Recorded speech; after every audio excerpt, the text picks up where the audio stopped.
North Dakota land where the skies are wide and the freedom stands. With a Bible in my hand and a prayer in my heart, living this life where the wild plays its part. Dust on my boots and my hat pulled low, got my trusty rifle and I'm ready to go. Hunting the game as the sun hits the sky in the heart of the 701. I feel so alive. Guns and the 701, that's how we roll. Faith in the good Lord, that's how we hold the line of the legacy that runs through our veins in this wild, wild land where the spirit remains. We're living free, living bold, side by side, with God on our plate and our hearts open wide.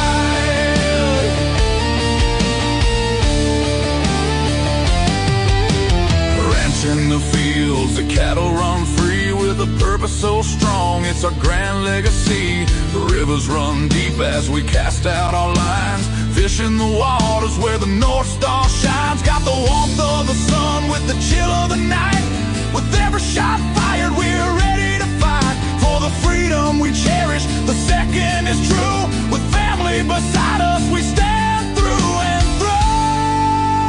Guns in the 701, that's how we roll. Faith in the good Lord, that's how we hold the line of the legacy that runs through our veins in this wild, wild land where the spirit remains. We're living free, living bold, side by side,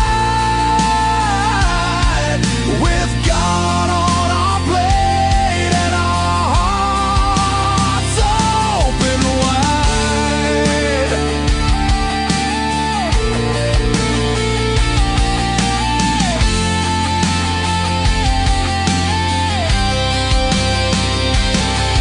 In a world that's spinning with sins that they wield, we stick to our values.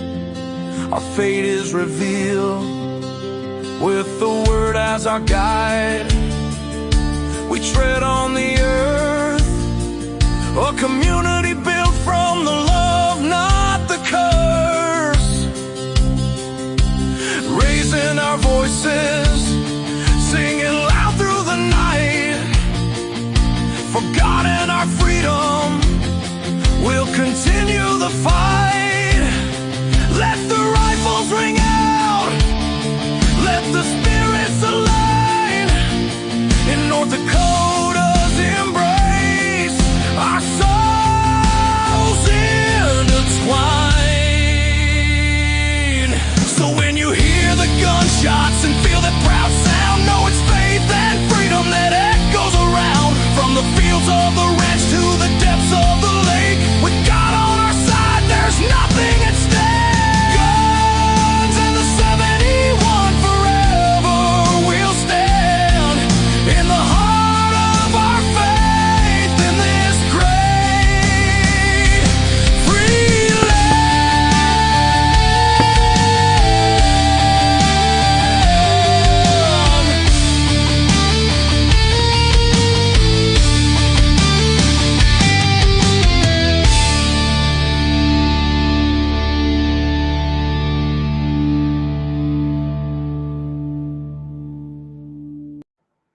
All right. Hey, good evening, fellow MVs. Welcome to episode 176, Guns of the 701. I am your host, Clayton Peterson. We got a great show coming up for you.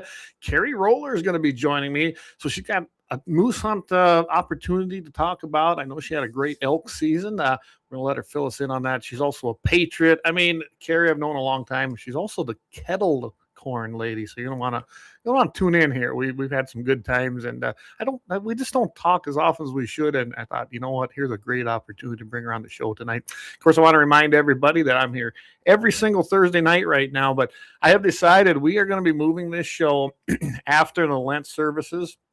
We're going to be moving this show to Tuesday nights, most likely. I'll make that announcement permanent as soon as I have it all figured out. But I think we're going to be moving it. So starting in April, we're probably looking April 7th, somewhere in there. I don't know yet. We will see where it is. I think that's probably be my first Tuesday show if everything works out. I'll give you guys notification on that as soon as we make that change. Hey, Gene, good to have you. Dan Brown from the Western Edge over there. Good evening. Brian Warner. Hey, good evening, my fellow MVE. And, of course, Leon Francis. And that's one thing I want to remind you. Tomorrow night, Blackbeard Logic with Leon Francis. You're not going to miss that at 5 o'clock Mountain, 6 o'clock Central. But in the morning, KFYR 550 a.m., I join Todd Mitchell and Mitchell in the morning every single Friday at 7:15 a.m. Mountain, 8:15 Central. We're going to have a great show packed there, I think. There's been a lot of things going on. I mean, we've got the Virginia legislature passing some horrible gun laws. We've had some recent shootings again. We got a lot of things to talk about. And, of course, every Sunday morning, we have Sunday Sportsman's Devotion with Pastor Vance Bishop, and he does that at 7 a.m. Mountain Standard Time. Again, just blending God and sportsman and hunting all together. So don't miss that as well. So with that, I want to start out with my prayer, and then we'll do our Second Amendment. Heavenly Father, we'd like to thank you for another blessed day. Yeah, the weather was a little shaky today in many areas, but remember, the sun is still shining. We still have food in our belly, and we still have shelter. Everything that you provide us with, it is your grace, it is your glory, and only through you it comes. We want to ask you to watch over our men and women as they struggle and fight our battles and in the conflicts that are in the world right now. Evil is everywhere. And we just ask that you watch over them, keep them safe, and bring them to your glory as well. Help our leaders make the right decisions and make them turn to your word as we go through this time in our nation. Lord, there is a lot of struggle out there. There's a lot of angst. There's a lot of evil. Please fill those hearts that are feeling these things with your love and glory so that they can be on that right path and find you for everlasting life. Easter's coming up. We celebrate that, and it is the most profound gift you've ever given us. Your son, Jesus Christ, died on that cross so that we could all be forgiven by repenting and believing and taking you into our hearts. In your name we pray. Amen. And I'm going to introduce Carrie. I believe she's here. How are we doing? Good. How are you? Oh, I'm doing good. I always got to take care of business, here at the beginning. Hey, that's the most important thing. I love doing the Second Amendment, and I like to give the opportunity or guess if you want to do it. Otherwise, I can do it. Sure. All right, and I'll put it up there. I have it memorized, but not everybody does. So here we go. If you can see that, we'll let you read our Second Amendment tonight. The Second Amendment: a well-regulated militia being necessary to the security of a free state, the right of the people to keep and bear arms shall not be infringed. That's right. And without it, we'd be in big trouble, wouldn't we? Absolutely. So I got to give a little background. Carrie, she lives over there in Dan Brown's neck of the woods. I do. Dan we Brown's our fellow board member as well for the Trap Club. Yes, and the Trap Club. Well, I'll tell you what, before we go on, as long as you brought that up, why don't you talk a little bit about what's happening with the Trap Club out there? Because I've been hearing great things. It has been a very exciting time out at our Dickinson Clay Target Club. We, in January of last year, got word that we would be able to build a new facility. And just a few months prior to that, it was kind of a pipe dream for us. We knew that it was something that was going to, eventually happen down the road, but we did not realize it was going to happen so quickly. It just kind of fell in our lap, and our president of our club, Blaine Dukart, made a few phone calls to see if he could secure contractors that would be willing to take on that project that spring. And we were able to round them up, and we started building once the frost lifted. And then, of course, we ran into the rain issues. And our club is right out by Patterson Lake, just west of Patterson Lake there. And so we're actually where the old building is a floodplain, so we couldn't build there. And the water table is super high. We're all constantly dealing with water coming up in our trap houses in the springtime. That's so no. So we're constantly running sump pumps to pump that out of there. But so anyway, we were dealing with that. We had week-long rain, and so we had to pump all that out of there. And we eventually got it done. We finished up really probably in December, we finished with painting and cleaning, and we hosted the Dickinson Area Home Builders Association out there, kind of as a thank you for all the help and, enable for us to be able to get that built. So that was in December and January, and then we've had a few Christmas parties out there. Now, if you have a membership to the club, it's $50 a year for a family. You're able to have, Wow. That's it. I think that's cheap. Yeah. So if you need a membership, come and hit us up. With that membership, you have access to our club. So if you have a family event going on, we are actually hosting our first wedding out at the Dickinson Clay Target Club, March 28th, that weekend. So yeah. Hopefully it isn't blizzarding. Yeah. I believe it's just the reception that they're having out there. So, and then we have the firefighters. They come out and do monthly meetings there. I know Dan has the gun club or the rifle club that has meetings there. I am part of a Guns and Grace with Alana Tomjack, and we do a lot of hands-on training, target training for women only. And so right we there. are. Is that what we're looking at right there? Yep, that's actually our old clubhouse right there. And that's what's still on your website anyway. Yeah. If you go to our Facebook page, you'll see our new building on there. So yeah, that's the old clubhouse there. Okay. So yeah, that was kind of close to the water, wasn't it? Yeah, it is. It's and if on the, you can't see it on the left there, but just beyond that green grass there is the Patterson Lake. So okay. Yeah. So I got a question. So how did you guys go about securing funding? Well, actually the Game and Fish. Okay. We got a grant through the Game and Fish. Which was probably Pittman Robinson money. Yeah, I'm not exactly sure. Blaine took care of that. He actually called the guy up and said, hey, how do we go about getting this funding for building a new facility? And he's like, you're kidding me. He said, we had some people put in for the money. They were granted it, and they were not able to get the permitting that they needed, and they would not allow the permitting. So we were just getting ready to send the money back. Wow. And so that's why it was able to happen so quickly. Because if you're just building a new building, it wasn't like starting on raw ground, then you were eligible for that grant money. So well, I want to encourage you guys as well to apply to the Outdoor Heritage Fund. I'm sure you've heard about it. I've talked about it now since I'm on that board. Yep. And I know that there was a couple things in there, but I'm really pushing because ranges, which are usually formed under nonprofits, would be eligible. And I see so much in that fund, the $1.5 million dumped into it every month. Yep. So I'd love to see that. And when I visited with the governor, when Kelly was interviewing me, I said that is one of my priorities. I'd like to see some of that funding go to ranges, which has very rarely went to ranges. Yeah, and that's actually I've been visiting with Senator Greg Kessel out of Belfield in District 39, and he was telling us about that. So our plan after we finish this project now is we're hoping to put in 6 new trap houses, and then so we're going to apply for the heritage funding for that. And good. Long term, we've discussed putting in skeet, 5-stand, sporting clays, but I'm just going to ask you that gets up there, So it does. Sporting clays.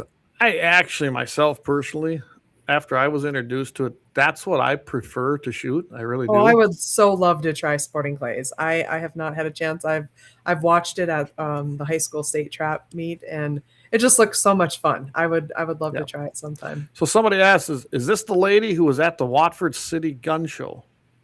No, that was not me. Okay. I was not. It could have been Alana Tomjack, if that's who they're referring to. She does go to a lot of the gun shows around the state, and I believe she was at the Watford City one. Okay. So And that was Gene. Hey, Gene, good to have you back. We haven't had Gene on for a while. And Gene, we got to have a discussion about Dakota Territory gun collectors, which I do know that. And he says they do give grants to shooting ranges as well, so that might be a good outlet as well, Carrie, to check out. Yeah, absolutely. I'll look into that. So, but I do know that I've been talking about this for a couple of weeks here. A few weeks, that was 2 weeks ago, about the changes in gun shows, and I seen that Dakota Territory actually has the same policy, which bans basically carrying at a gun show, which I think is ludicrous. But Gene, you and I probably should get together, because I'm sure you'd come on the show and explain to me what that is actually all about, Dakota Territory, because if it's from what I read, I'm not very happy about it. So we'll get together about that and talk about it. But no, I'm glad to hear. Like I said, I would love to see you guys expand, but I haven't been up there. I really haven't. I've seen the sign to it. I never popped in there. I need to probably get up there and maybe bring you the should boys do that. I know somebody that has a set of keys. So and I know Dan's around, and I should just we need to make a trip up there. And I'm trying to do more of that, where we're just like, you know what? We're just going to do it. Now, I can't go anywhere here, probably starting in about a week and a half, because we could have early calves coming. And I've got things narrowed down. I'm usually 90% done that first 45 days, but there's always those stragglers. So I just say April, May, I just pretty much don't get to go anywhere. Yep. So. Well, and by the end of May, looking into June, your weather's going to be a lot nicer. Yeah. So. No, absolutely. Jean said she had a few kids with her, so it probably wasn't Carrie. It's probably Alana. There you go. Go. Because her daughter, Daisy, is usually typically with her. So, do you guys out there hold actual high school trap shooting events then? We do. So we have a high school trap team. We have Trinity, and then Dickinson, and then South Hart, Belfield, Medora. Wow. Homeschool kids are all on one. Last year we had 64 high school trap shooters. This year, good. Yeah, it's been growing. I mean, I remember when they first started, the first few years when they started, I didn't really know much about it then. My boys, I knew trap because my dad shot trap when I was younger down in Gascoigne, North Dakota. Oh my goodness, Gascoigne. North Dakota. Yeah. Now if you blink, you might miss it driving by. That is so true. Yep, so true. Anyway, my boys had gone with one of their friends out to the club, and they're like, "Oh, we're going to shoot trap." And I knew their dad. I knew his dad. And so I knew that because I'm very much a safety person when it comes to firearms. And and I knew his dad. So I felt comfortable sending them. And they went out and they're like, "Yeah, we're going to be on this clay target club." I was like, "Okay, great." Awesome. And so then they would go with him. And so I never really knew anything about it, didn't go about it. And I believe that year they had 7 kids on their team. So that was the first few years. That was barely enough to have a team, because you need 5. And then they never did it again after that. And then my daughter was playing basketball, and she's just like, "Yeah, I'm done basketball, but I wanted to do something." And she loved, when she turned 13, she wanted a pistol. I was like, "Okay, you're getting a pistol." My mom was not very happy about that. She's like, "Why are you buying her a gun at 13?" I said, "Hey, she's my daughter. I'm going to teach her how to use it." Absolutely. And that's the summer that I really got involved with Guns and Grace with Alana, Tom, Jack, and my daughter and I. At 13, we got her a little 22, and we would go out and do every week we'd go up in target practice, and she got to be a good little shooter. I was like, you really enjoy handguns. I want to go try trap shooting. And kind of had to twist her arm. And one of my other friends, her daughter, she's like, she's not getting a choice. She's going. And so I was like, "Well, your friend is going to go, so you should try it." So we did. My daughter fell in love with it. Her friend hated it. She ended up not doing it anymore, but my daughter stuck with it. So yeah. Well, I've been seeing a huge growth in the high school trap shooting. In 2015, I got introduced to it out in Minnesota. Did you realize Minnesota at that time had the biggest high school trap shooting? Yes. It was statewide. They were the biggest state for it. And I was like, are you kidding? I know. And Montana doesn't even have a trap team. Well, High South school Dakota trap. at that time didn't. North Dakota didn't. Yeah. At that time, there was Yep. really not much. Now, up in Minot, there was a huge trap shooting community, and there Yep. was some of that stuff going on around the state. But I think maybe even North Dakota shooting sports maybe had something to do with that. But there Yep. wasn't anything in the high schools.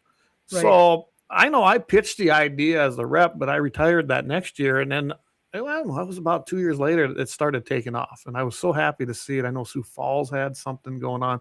Some Yep. private schools picked it up. In South Dakota, 4-H shooting was bigger than anything. Sure. And then that kind of morphed, and they took some of the people from there, I guess you'd say, and they started into the high school shooting sports. Yep. Basically the trap shooting. It's great Mhm. to see it happening. I know Lawmen had a team. I didn't check to see if they're going to have one this year, Mhm. but I know they've also got one. Maybe Gene can chime in. I don't know, but I imagine Mobridge might have one. But it's huge, isn't it? It's just It it keeps is. growing. I As mean, far as kids shooting handguns young, good for you. My boys have been around guns since they were able to hold one. So well, and it's crazy is like my earliest memory was about 2 years old, and I that's kind of unheard of, but I remember when I told my mom, I said, I remember Dad being at the kitchen table cleaning pistols. And Yeah. she's like, how do you remember that? I'm like, I could explain all the details, like the color of the chair, and Yep. it was one of those rolling chairs with the little casters on it. And she's like, how do you remember that? I was like, I don't know. She's like, you were about 2. So I guess it's just something, and I remember the safetiness of being ingrained in my head. You never pointed at something you don't intend to kill, and so I've just always kind of been that way. Yeah, treat every gun loaded. that's Don't right. point at something unless you actually intend to shoot it. Basically, Absolutely. Yeah. keep your barrel in. You know the basics. This isn't Yep. rocket science, and if everybody practices that, you shouldn't have any problems. I mean, granted, my boys have been shooting since a very young age, even handguns, but they were never allowed to do it without me. They had to come and ask, and then I'd be like, "Yep, let's go out." I'm blessed that I have land I can put a range on, so I have a range out here. And there's nothing more fun than shooting reactive targets, which steel is great because you get to hear the ding. Ding. Yeah. I love reactive targets. Well, that's why trap is fun.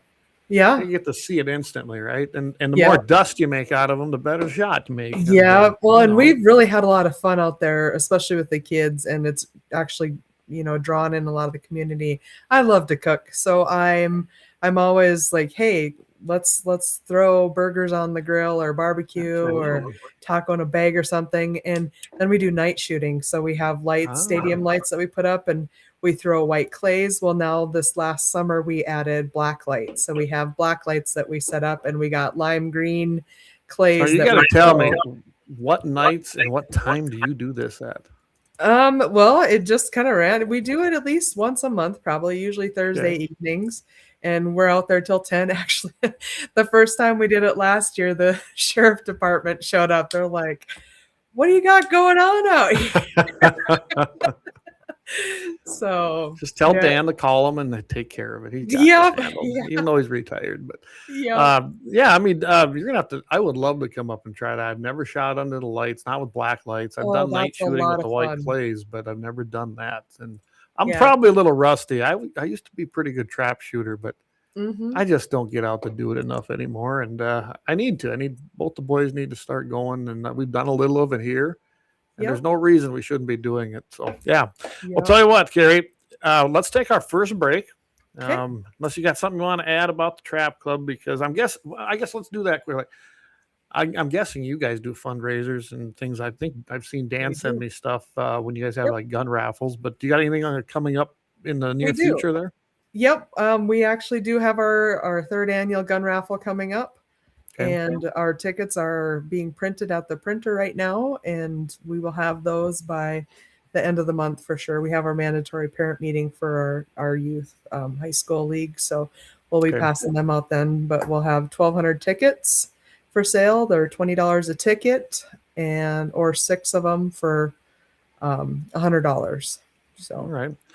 Sounds good. Well, when we get them flyers, and either you or Dan, I know Dan good too, so just give me the information. We'll make sure we get on here. Dan just piped in here and said that the club is open every Tuesday and every Thursday night after May 1st. So there you guys go. Yep. Dickinson Trap. What do you call it? What's the official name? Dickinson Clay Target Club. Clay Target Club. There you go. Dickinson. Yeah.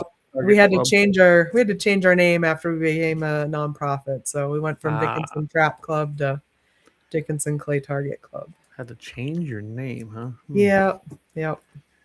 That's interesting. Gene says Mobridge does not have anything, but the surrounding area does. And Doug there, Axe from Lauer Auto Repair, one of our great sponsors, says obviously Walls was never an instructor. When we talk about Minnesota, ain't that the truth? Remember when his little, didn't he go on like a little pheasant hunting excursion too? Couldn't even operate his gun. And then we had Kelly on, I think it was the next week. And when we brought him, he was holding the actual shotgun because he had one just like it. He goes, I'm going to start out by giving an instruction to Governor Walz. That is awesome. Our governor's like, here, take that. You know, gotta love that kind of stuff. So, all right, let's take our first break here, and we'll come back, and then we got another little raffle to talk about, don't we? And I still want you to talk about your elk hunt because I saw the pictures, I saw you having fun, and I want to remind everybody that success is determined by the hunter, and you might find out that there is a different way to have success in a hunt, right, Carrie? That's right. So, all right, let's take a quick break. Thanks some sponsors, and we'll be right back here with Carrie Roller. And by the way, I got to give her a plug. She does kettle corn, and we're going to let her talk about that too. So, all right, we will be right back. Sounds good.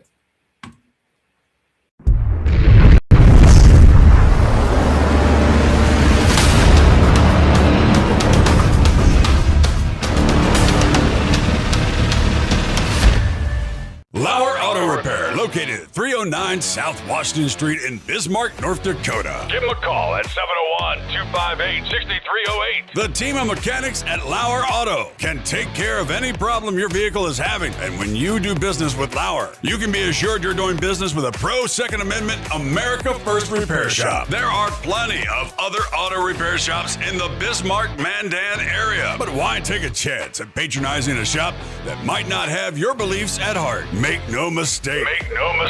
Lauer Auto is your pro Second Amendment repair shop. When you talk to the guys at Lauer Auto, don't forget to tell them that you heard they are a sponsor of Guns and the 701 and that you appreciate their support of our pro Second Amendment, pro North Dakota live stream and podcast. That's Lauer Auto Repair, 701-258-6308. 701-258-6308. Located 309 South Washington Street in Bismarck, North Dakota. When you want it done right, go where lemons go. Kalen's Auto Service, owned and operated by Kalen and Misty Foss, lifelong locals with over 25 years experience. From modern rides to classic restorations, they can handle it all. Top quality work, fair price, and honest hometown values. Located just one block south of Highway 12 on 6th Avenue West in Lemon. Kalen's Auto Service, serving you with all your auto repair needs. For the best gun gear for every and any situation, Little Angry Man Arms LLC has you covered. Top-notch guns from top-name brands like Winchester, Glock, Sig Sauer, and Ruger to essential extras from Magpul, Streamlight, Hollow, Sun Optics, and more. Little Angry Man Arms LLC have everything to make your shooting adventures a success. Visit littleangrymanarms.com today and gear up for your next big hunt, competition, or home defense. Don't miss out on our exclusive deals. Little Angry Man Arms LLC, based in Trail City, South Dakota, your ultimate hunting partner. At Horton Laser Craft, we believe in the power of personalization. Whether it's a cherished memory, a special occasion, or a unique gift, our custom laser engraving brings your vision to life. Our expert craftsmen and state-of-the-art technology ensure every piece is a work of art.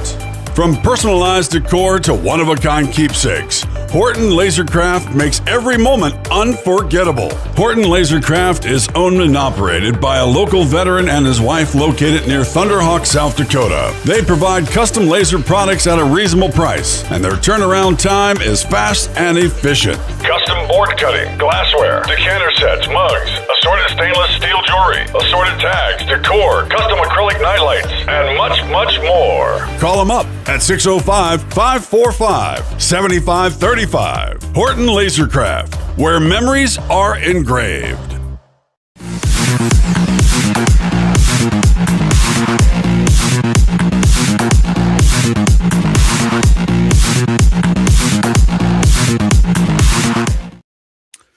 All right, we are back. Hey, Steve's joining in. Steve, great to see you. Steve was another great volunteer there in Bismarck. So we still got a lot of the NRA volunteers that tune in. I'm glad we do, because that was always a big family here in North and South Dakota. And now we don't have much of a Friends of NRA event anymore, but they're trying to make a comeback, and I'm glad to see that.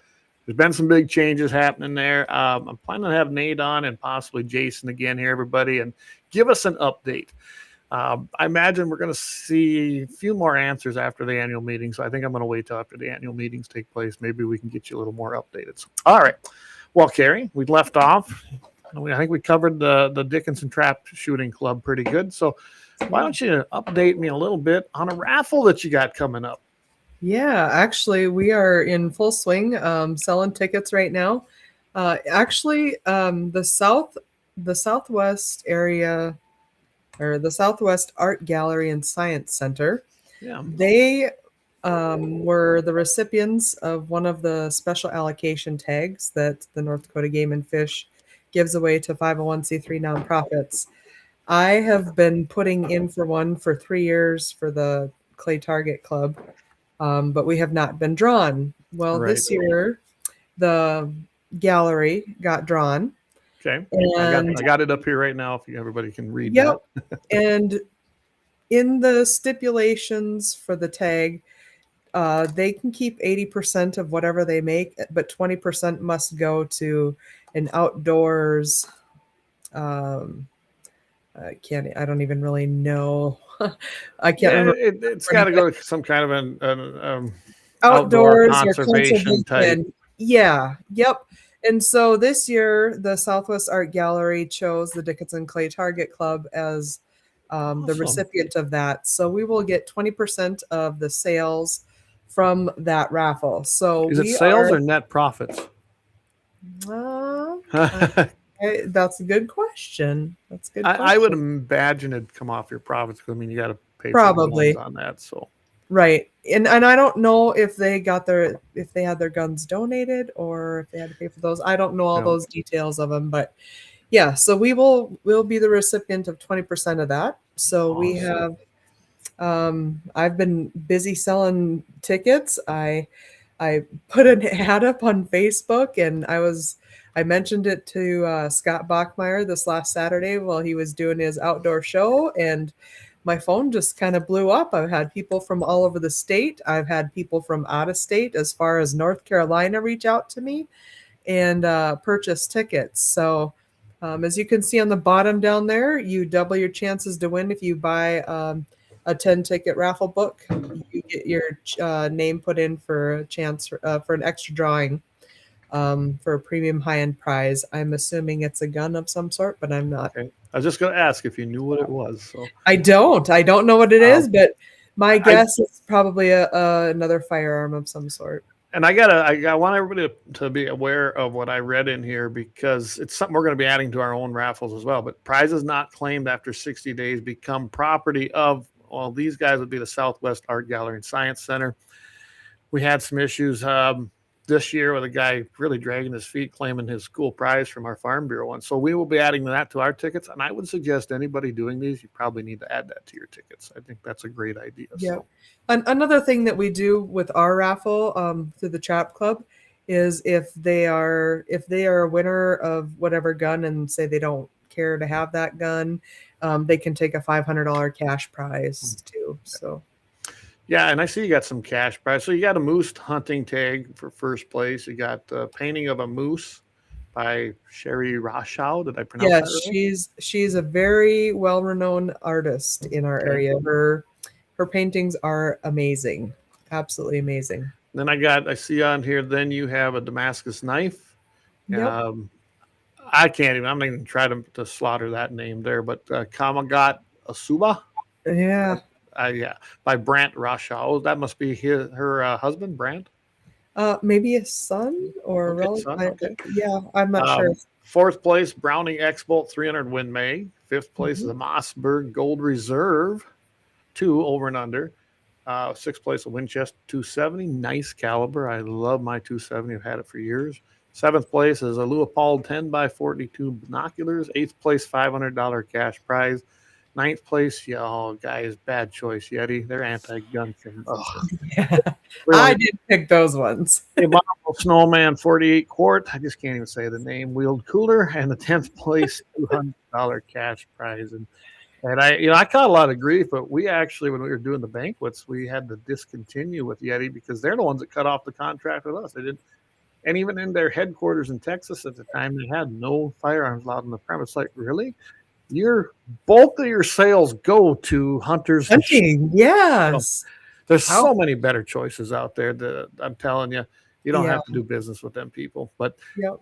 I get it. Who knows? Maybe they got it donated too. Sometimes that's the way that goes. So, Yeah. I know that we had the question come in: how many tags or how many tickets are being sold? 1,000 tickets. 1,000. So, Yep. 100,000 gross. So that should be honestly, when you figured out the 20% going to a group, you guys could see 10 to 15,000. Because I mean, there's also cost involved in doing a raffle, of course. So that might be a pretty nice little check for you guys. Definitely. That will surely help our kids program. Absolutely. You know, it as you all know, ammo gets expensive, and No. yeah, so we try to help out. We get a lot of great sponsors from our community. That first year, my daughter and I and one of the other girls and her mom, we went out and hit up a lot of the area businesses in Dickinson. Like, there's more businesses than I had even knew existed.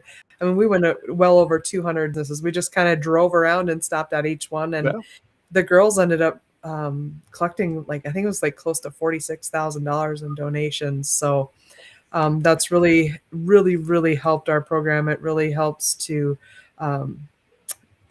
bring that cost down for parents, because some of them have multiple kids in it, and you're looking at $80 to $100 for a case of shells. And I mean, my daughter goes out to the club and she can go through a case of shells in 2 nights. I would encourage you guys also to apply to the NRA Foundation grants. Okay.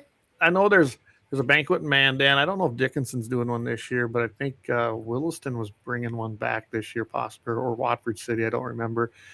And then I think there's one on the eastern side. So there are a few banquets still happening in North Dakota, and you know what? If you can get an extra $1,000 or an extra $1,500, that all helps. It just absolutely does. So yep. Yeah, we've even purchased a few extra guns to have, so for kids that aren't able to afford one. So it's been nice. I'm gonna throw the other flyer up here. There's a little different one. Here's where they're available. This one tells more kind of where you can get them. Of course, Kerry has them, but Home and Land Company, Southwest Art Gallery and Science Center, 3rd Avenue Liquor and Beach, 4K Arsenal and Killdeer, Dickinson Clay and Target Club, of course, Red Rock Ford, DSU Egg Department, Andrus Outdoors, and Dakota Rifle. So if you need tickets, I mean, it's probably pretty easy to get them. If you want, you can always email me at gunsandthe701.com, and I can put you in touch with Dan. I can put you in touch with Carrie and a lot of them other people I've seen on there. I seem to know a lot of people still, so we can definitely get you hooked up with somebody, get you a ticket. What we got? I'm just kind of going through some of these comments here. Gene says, sounds like the Mech 600 Junior for Saturday Night Reloading is in order. There you go. Yeah, there you go. Have a Saturday Night Reloading, right? That's what he's talking about there. Have the kids do that and get yourself set up and do a bunch of reload.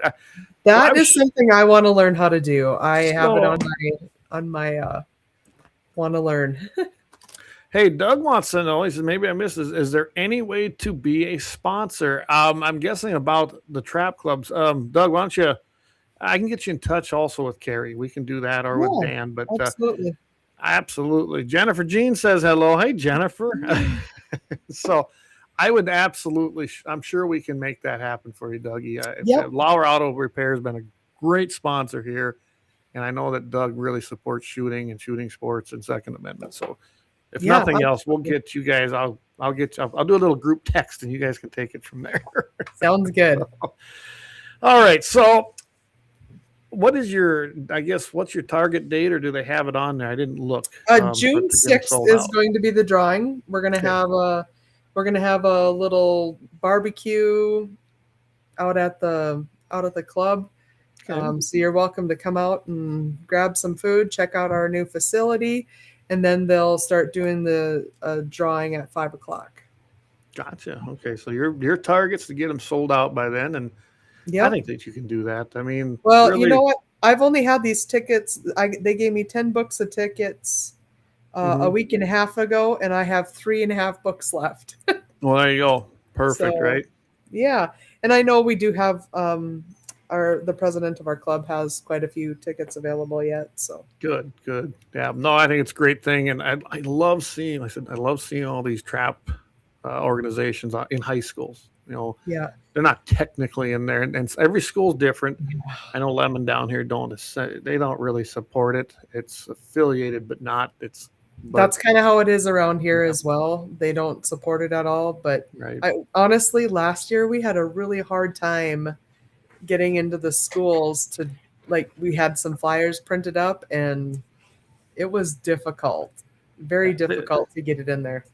That's a whole nother can of worms, but people need to wake up. You need to start pressuring your school board. We're seeing turns take place in public schools. Guns are not the evil thing that they've made them out to be. That's where this junk comes from, because it's put out there through public schools all the time, and having a flyer up for your high school trap club, what is wrong with that? Right. Yeah. Honestly, what is wrong? It's a legal activity, and the school treats it like it's something that's illegal you should never ever do. That's wrong. Yeah. I wish that they would do some sort of promotional video like at state. I mean, we have 500 kids there, minimum 500 kids. So where's the state competition held? In Horace. In Horace, okay, that's great range over there. And it is. It's very nice. It sounds like there's a possibility of maybe next year where anybody from Bismarck East will be shooting in Horace, and anybody from Bismarck West will be shooting in Williston. And then it'll be at the same time, just because there's so many kids. Right. We're there Thursday, Friday, Saturday, Sunday to get all the conferences in, and what they could do is kind of call that a regional, East and West, and then I can tell you Minot's they always had a fantastic range. They do. There. They have a really nice range up there as well. That would be the place. It's a little north, but it's more central, where the winners from the East and West in the region. I think that'd be a great idea. Yeah. Well, it sounds like we'd be shooting at the same time, and everything would be, we'd log into a computer system. So if there was two people, two kids that were tied, one in Fargo, one in Williston, then they'd have the virtual shoot off. They'd shoot off wherever they're at, and then I just think it'd be fun to have another weekend where you do the regionals. Fun to do that. The only thing is you're cutting into ATA shoots, which is already a struggle, because they're I think they shoot every weekend, don't they? Pretty much. Every week. Yeah, and they messed us up this year. They moved high school state a weekend later, and so it just really messed up a lot of our shoots. We ended up with the Rough Rider shoot in Dickinson, and then literally the following weekend after, which is 4th of July weekend, is our Lundgren shoot. So 2 really huge shoots. The Rough Rider shoot's really big. So it makes it a little difficult. So I'm guessing you guys post this stuff on your Facebook page mostly. Probably don't update your website as much. Or are you trying to keep we're trying to do more of that. The guy that was doing our website, he ended up moving. So we have a new secretary in now, and he's more computer literate than I am, so Well, I have to take care of all the financial stuff. And I let me can tell I'm you, going crazy right now. maintaining a website is a lot of work. Yep. I finally, after I got it as far as I could with our stuff here, I now have the gal who I started working with to host it, host the actual site. I just hired her to do it because it's way easier. She does a fantastic job, and that's what she does all day, every day. So Yep. I don't have to sit there and try to carve out an hour or two to update and do things because it's a lot of work to maintain something like that. Well, and especially if you're not really familiar, with the software, some of them are really not user friendly. No, hers was what she had developed. That's what I used, and it really wasn't bad. But she's got even more tools than I have, from the site itself. So if you ever go see our new Guns&701 website, it looks great. She did a really good job. Now everything's integrated automatically. So like the show right now, boom, it goes there and it stays there and it uploads the current one off of YouTube. I don't have to do that no more. I used to have to do that manually. And the store looks great. We're going to be adding some things to that. But yeah, that's we only got one item on there right now, but that's actually been selling pretty good. So yeah, I should plug that a little more on my own show. I don't even do it. All right. Well, I'll tell you what, we're going to take another quick break. We're going to do a short couple-minute one, and then we'll come back and wrap it up if you got any more you want to add about this. And then otherwise, let's talk about your elk hunt because you drew a tag. I have never drawn one yet, so I'm a little bit jealous, but I put in every year. So I'll tell you all the secrets. All right. We'll be right back. Okay, bye.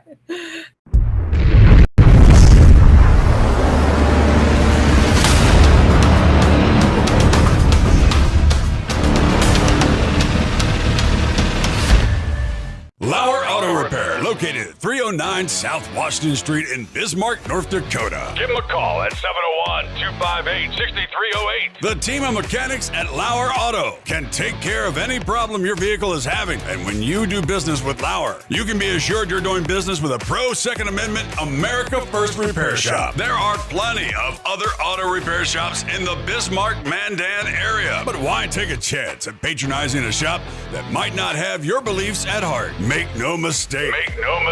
Lauer Auto is your pro Second Amendment repair shop. When you talk to the guys at Lauer Auto, don't forget to tell them that you heard they are a sponsor of Guns and the 701 and that you appreciate their support of our pro Second Amendment, pro North Dakota live stream and podcast. That's Lauer Auto Repair, 701-258-6308. 701-258-6308. Located 309 South Washington Street in Bismarck, North Dakota. When you want it done right, go where lemons go. Kalen's Auto Service, owned and operated by Kalen and Misty Foss, lifelong locals with over 25 years experience. From modern rides to classic restorations, they can handle it all. Top quality work, fair price, and honest hometown values. Located just one block south of Highway 12 on 6th Avenue West in Lemon. Kalen's Auto Service, serving you with all your auto repair needs.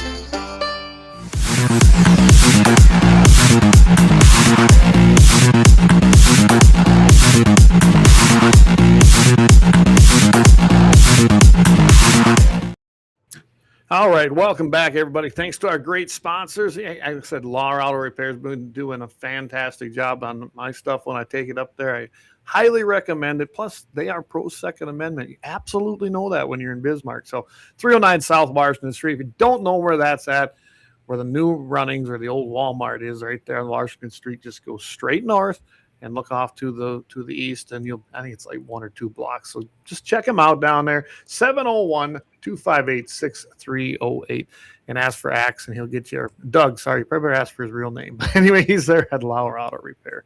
It's crazy. I drive that road every time I'm in Bismarck. Never ever noticed that place. And then once they started being on, a sponsor of your show, every time I drive by there now, I'm like, oh, there's the Guns in the 701 guys. That's right.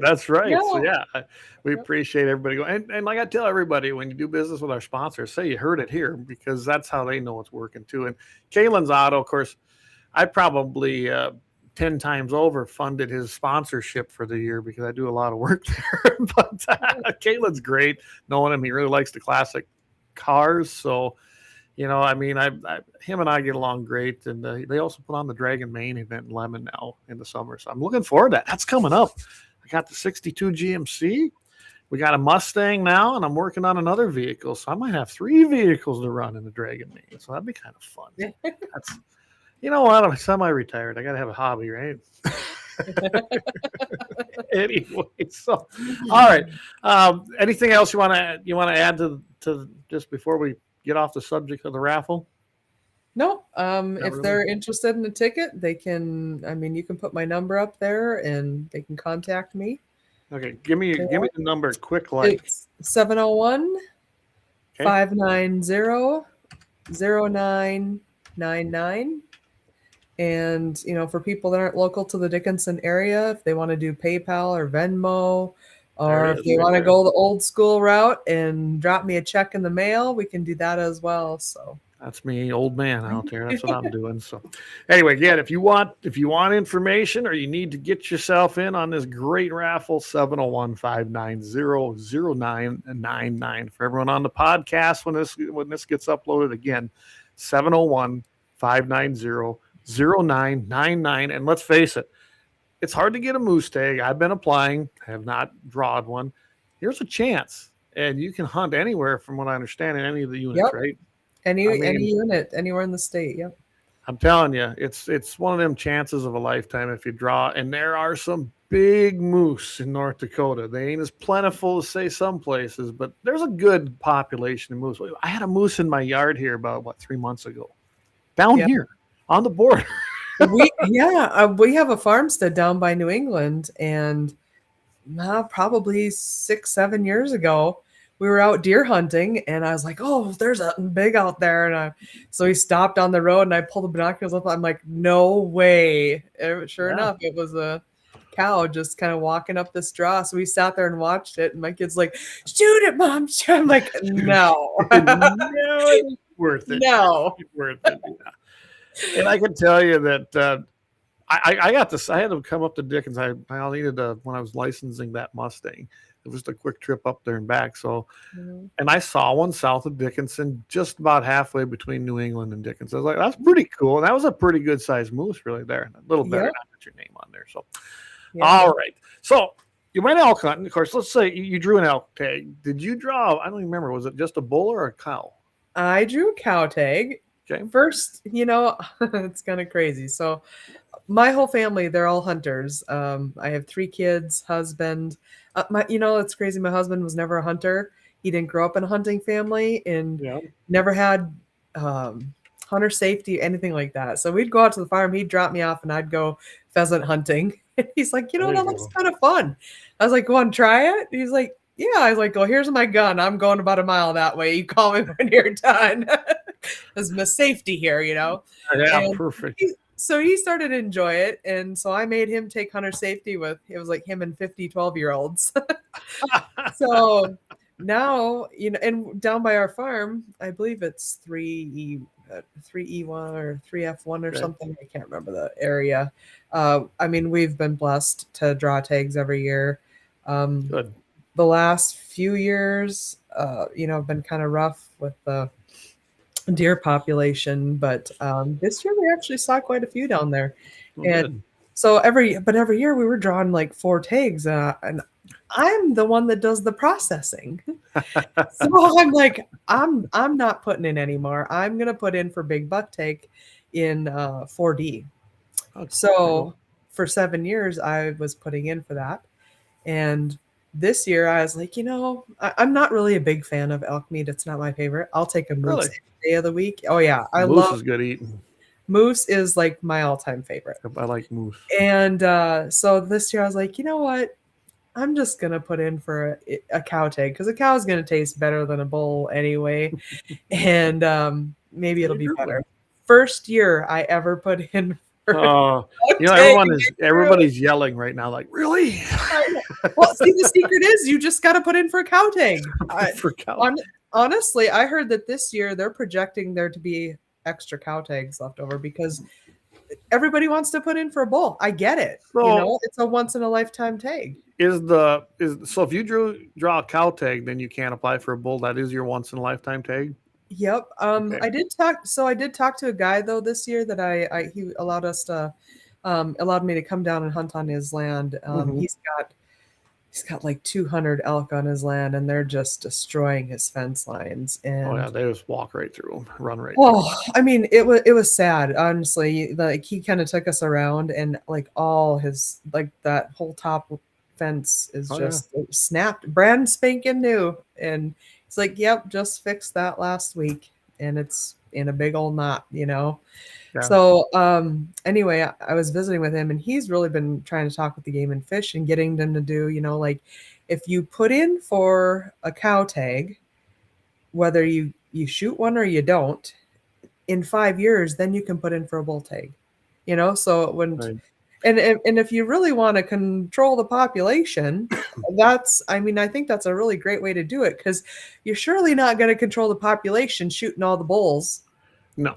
And it's getting, I mean, there is getting to be a significant amount of elk in the state of North Dakota. You know, we've got a unit just to the east of me now. I put in for that one every year, and I know how that one happened. The res brought in some elk. Their elk have just flourished there on the reservation, on their Indian ground over there. And of course, they're not, the fence is kind of like Custer State Park. They did maintain them, I think, on purpose. Now the whole hills is populated with elk again. Well, you got the same thing happen here. We get elk through here probably every year now. These satellite bulls get kicked out, and I mean, I don't have a sustained herd here, but I do get elk wandering through here just about every late summer, early fall. That's cool. So I would love to throw one in the freezer, but no, I better not do that. Not unless I have a tag. Yeah. But yeah, I think they need to really review that process, because I do too. I'm telling you, I put in for a bull, and I'm not going to put in for a cow. I'm just not, because I'm not going to use that as my once in a lifetime. I think if you draw a cow, that would help. I like the idea. I don't know if I'd make them wait for 5 years, but I do really think that would be great. And if they get changed, they're going to have to make it so that when you put in for that elk tag, you don't lose your points then if they're going to do it that way.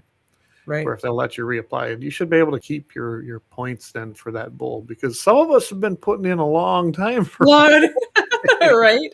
It is crazy, because not only did I draw an elk tag, I drew my 4D buck tag the same year. I mean, when I became a North Dakota resident, that really, it sucked in a way, because I'd been putting in for the South Dakota elk tag. I started when I was 16, and then I lost like 20 plus years of points because I wasn't a resident anymore of South Dakota, and I never did draw one. Yeah. I still think, because I used to go and, you know, I might have been a little vocal at some of the meetings once in a while when I'd go and address issues. Not you, Clay. Not me. I'd love it when they can't answer me, because that means then it's all fluff, smoke, and mirrors. I mean, let's just face it. The things I ask should be pretty straightforward, black and white, and they never give you an answer, not a real one. Right. But Leon laughed. He goes, yeah, plausible deniability, Clay. There you go, Leon. Allegedly, right? Allegedly. So, all right, so you get your tag. You go out to go hunting. How many days in the field did you spend? Because it looked like quite a few to me. Oh my gosh. I don't even know. It was a lot. It was a lot of days, a lot of miles. I know that opening weekend, my brother came down from Williston, and it was hot. I think it was like 70, 80 degrees. It was crazy this fall. It was so hot. I mean, it started out in the morning, it was cool. Right. And so I had layers on, and I mean, we were up and down the Badlands, up and down, walking through. And I mean, I had to stop in the middle and couldn't take off any more layers at that point. So that was opening weekend. I think we did about 14 miles on foot that weekend. Wow. And it wasn't really hunting weather, was it? No, not at all. You know, and those elk areas, we weren't real familiar with hunting in those areas, because we do a lot of our, deer. And so, trying to find where to start, I had a lot of friends who live in those areas. So they're like, hey, we got this place, and send me different pins on Onyx. And, we were down by Amadon. West of Amadon. I mean, I literally covered the entire. I'm pretty sure I can be an elk outfitter in unit E3 and E4 now. Because I've been Well, and to then you get all up the there. edges. So you get up there kind of north of where Scotty Buckmeyer lives up there, north of Rame. Did you get up into that country where it's like a whole different world? You don't think of a forest in the area, but there's one there. It is beautiful. I was down by Yes. Scott's area. Yeah, I actually talked to him a couple of times, and and every time I talk to him, he's like, I know where all the bulls are. I'm like, that don't do me any good. I need to know where the cows are, But it was kind of a tough year for elk hunting just because of the lack of snow and the really warm weather. I mean, they didn't really move. Well, they don't bunch up. They're No. scattered. It's not Yep. when that cold weather comes, it's like any other animal. They will bunch up, depending on the degree of the weather, right? Yep. It depends on how bad it is, how cold it is, how much snow. But when it's nice out and 70 degrees, I mean, this happened to me when I went to Colorado. Okay. Yeah. Colorado used to be over the counter. So you go over buy an over the counter bull tag. Your chances of filling were high, right? Right. That year it was 70 degrees up at 10,000 feet during elk season. I mean, I got a picture of me standing going out through the pass, and here it is. I'm wearing a t-shirt and my Hunter orange. It's insane. Yeah. So, and it made it very difficult because we had no way to really track them because there's no snow. Yeah, there's no snow. There's no mud because there's no moisture. Yeah. When we did finally get on some bull, and I had a bull only, so I couldn't take out a cow. I saw a few cows, but even they were scattered. I mean, we had horses. I can't tell you how many miles we rode and walked. I was in a lot better shape then, but even then, I wasn't in that kind of shape to be jumping up and down those steep banks because we shouldn't have even had to be up as high as we were, but there was no snow to push them out of there. Yep. And I know what you mean. You get into that warm weather, yeah, it's great, right? But it really sucks when you're hunting because it really changes the habits of everything. It sure does. And, I've never elk hunted in my life. My brother never elk hunted. We were completely new to this. No clue what we're doing. I mean, so as the season went on, I had been out, I'd gone out. I was always in the right place, but at the wrong time. I'd leave down by Scott Bachmeyer's place and another guy down there. And the next day he'd send me a herd of like 75 running across like, oh my God. I was just sitting there yesterday, but it's an hour drive down there and an hour back. So it's, with work and not being able to go by myself, I'd take one of my kids or something with me. My husband's working or my brother was working. He tried to come down on weekends. And so it was difficult. Weather didn't help much, hard to track. I had a couple people take me out. And then my son's really good friend. He has shot a lot of elk. He's from out by Montana. And he's like, it's just like my thing. And I'm like, well, we're getting down to the wire here. Like there's 10 days left and I am taking off of work. I told him, I'm like, I'm not even coming in, and the pressure is getting more and more because everyone, did you get an elk yet? Did you get an elk yet? Finally, I'm not a big fan of AI, but I went into Chat GPT and I was like, put me by an elk with my 6'5" PRC. Elk and it pulled up a picture and it was so believable. I had so many people fall for it. It was actually quite funny. It's kind of amazing what you can do. That's intro song that you heard. That's all AI generated. I got tired of getting dinged on YouTube for copyright, even though we really Star Spangled Banner. It's not copyright, and that was my sister singing it, but we still got dinged. And you're arguing with a computer AI thing. So like that with it. Yep. Made the song. I put some words in there, kind of gave it the genre. Boom. I mean, it's got, I guess, a use. I still don't like it, but it was my solution to that. Just like you're saying, that was your solution. Yeah. I don't believe much I see anymore. So we got down to so we got down to the last 10 days, and I mean, I was going out every single day. I sat by a guy's haystack. They were just destroying his haystack. And I mean, you went out there and you couldn't even walk without stepping on elk droppings. I mean, they Really? were everywhere. The ground was You're in the right completely place.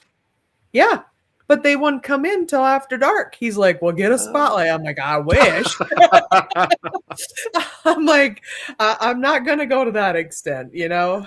Good thermal scope, right? No. Right? Yeah, he's like, "I don't care what you got to do to take them out." And they were just, I mean, you could see where they were just pulling the hay right out of his haystacks, and I mean, just huge gouges. I saw it away from me, and they weren't coming until after dark, and then they were leaving before sun in the morning. Right. You know, the weather was just did not cooperate real well. So then, you know, I had gone out to there was like a wildlife, or a guy has some land over by beach area, and open plots land. So my son and I went out there. We went out, we drove out to the farmstead, parked, walked in a couple of miles, and got up on this hill. And I mean, prime area for where elk should be. And we sat there, we froze. It was cold. It was actually cold that day. It was like, I don't know, single digits out. But we sat up there for 4.5 hours and just glassed and nothing. And so we just we left there. We walked back to the car to warm up and drove around, and, you know, all the areas where we saw the elk, we weren't allowed to hunt. And yeah, so I was just kind of getting frustrated, and it was, I talked to one of my friends who he works in the oil field. He's a pumper, and he said, you got to go over on this road. It's up by beach, Clear or Creek.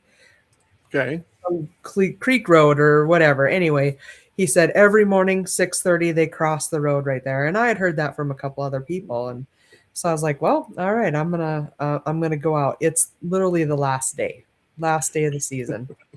I get up 4:00 in the morning, get my stuff together, get in my truck, head out. Well, earlier in the year, my husband hit a deer with a truck and took out a headlight. And I'm driving down the road, and I had my cruise control set, have my gun right beside me, and I'm coming up over this hill, and you crest the hill, and, you know, it's an older truck, so it kicks up a gear, and then, of course, I'm speeding at that point, and here's a cop. Pulls me over. And I was like, oh, this is great. I got a rifle sitting next to me. I'm trying to get out before sunup.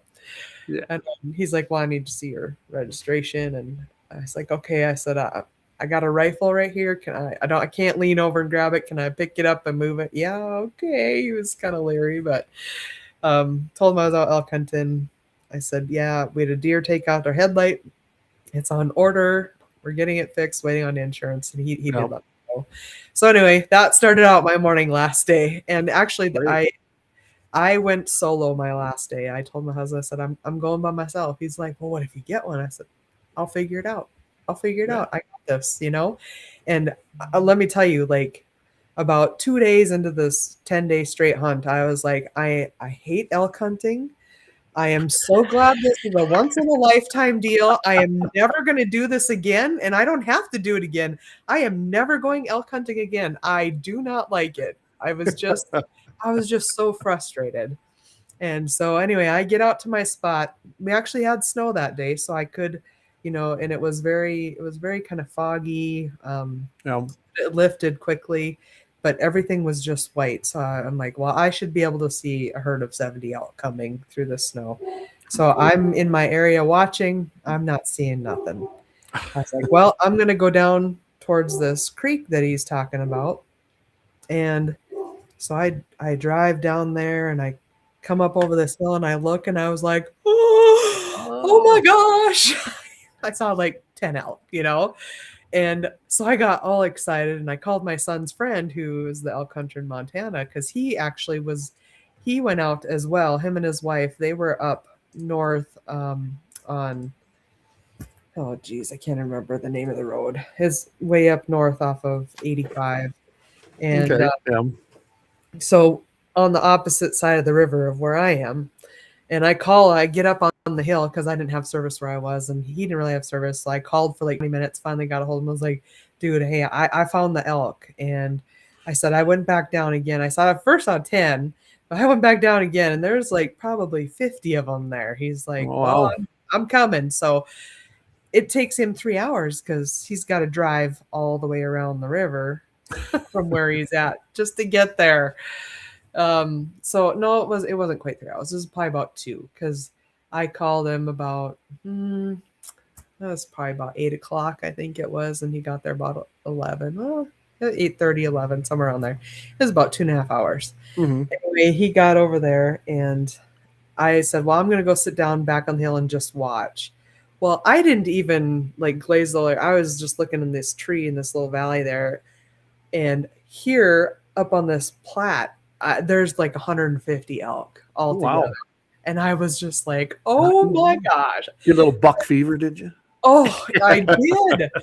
And like I didn't know anything about elk. I'll admit it. I didn't know a lot about elk hunting because I'd never done it before, and there was really no good way for me. I told him, I said, there's really no good way for me to get there because the way the wind is blowing and how it's all open, like in between me and the elk. And, then I learned about how they set out their little satellite ones to watch.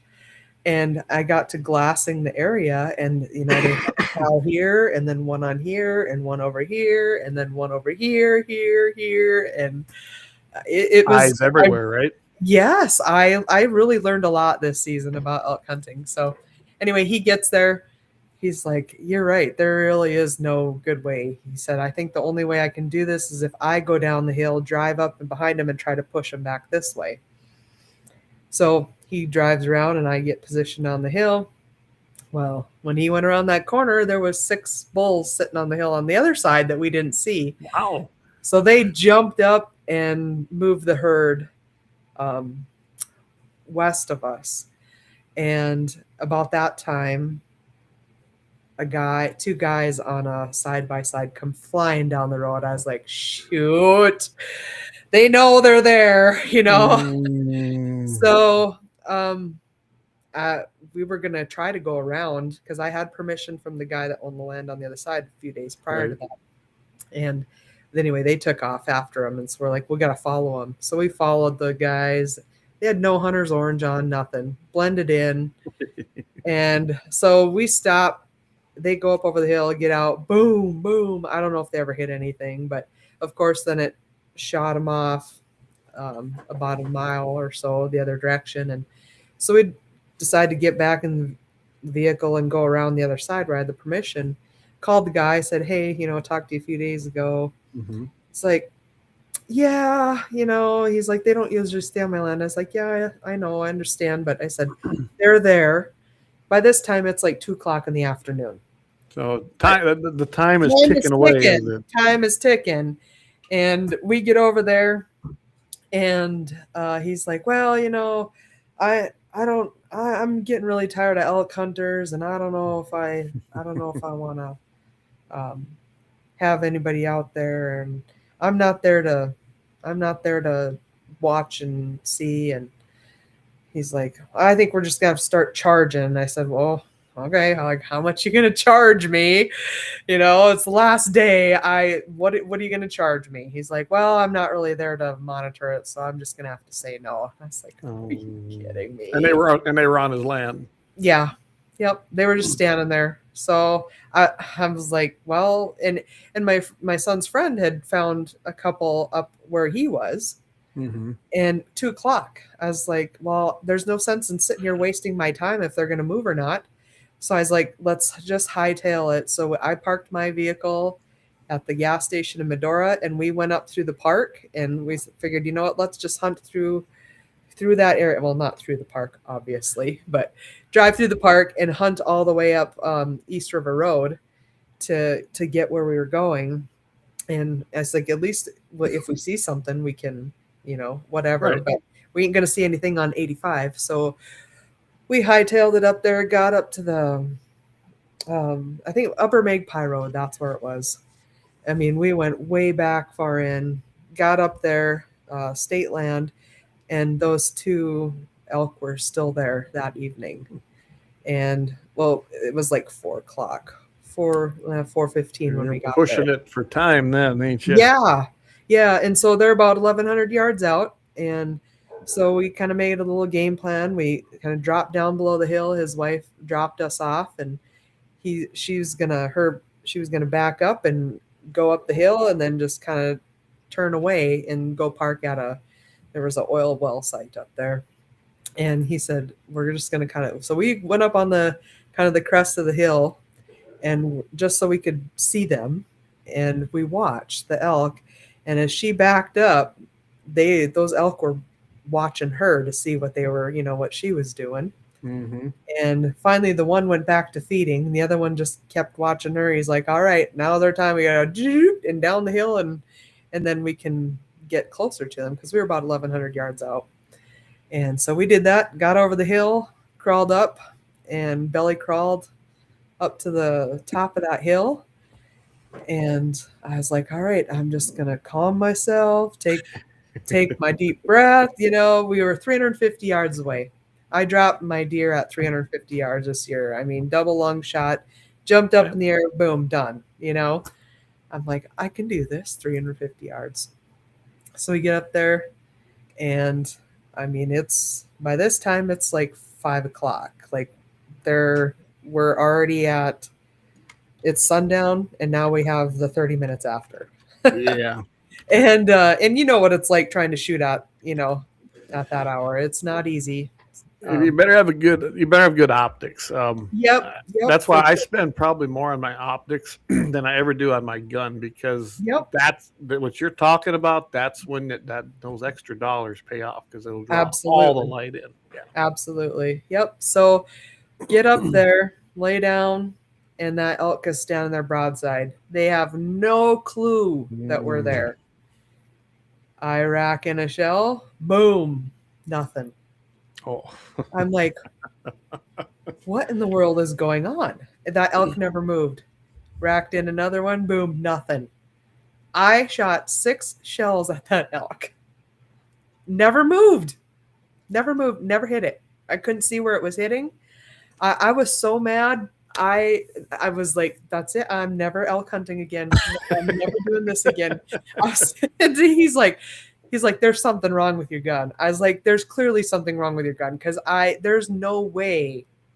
An elk is a bigger target than a deer. Elk's a good sized animal, yeah. Yeah. I never got my elk this year. Afterward, I called up my friend. I was like, hey, because we used to have we had a 243. That was our deer gun that we shot. And okay. I'll be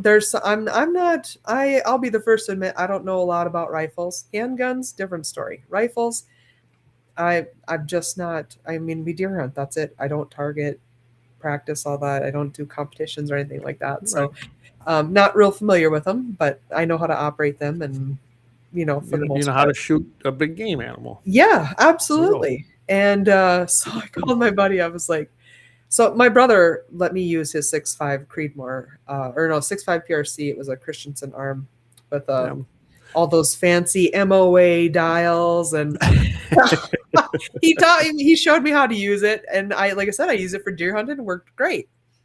All 3 of my kids shot their deer with it. Or my 2 kids, my son had used his gun.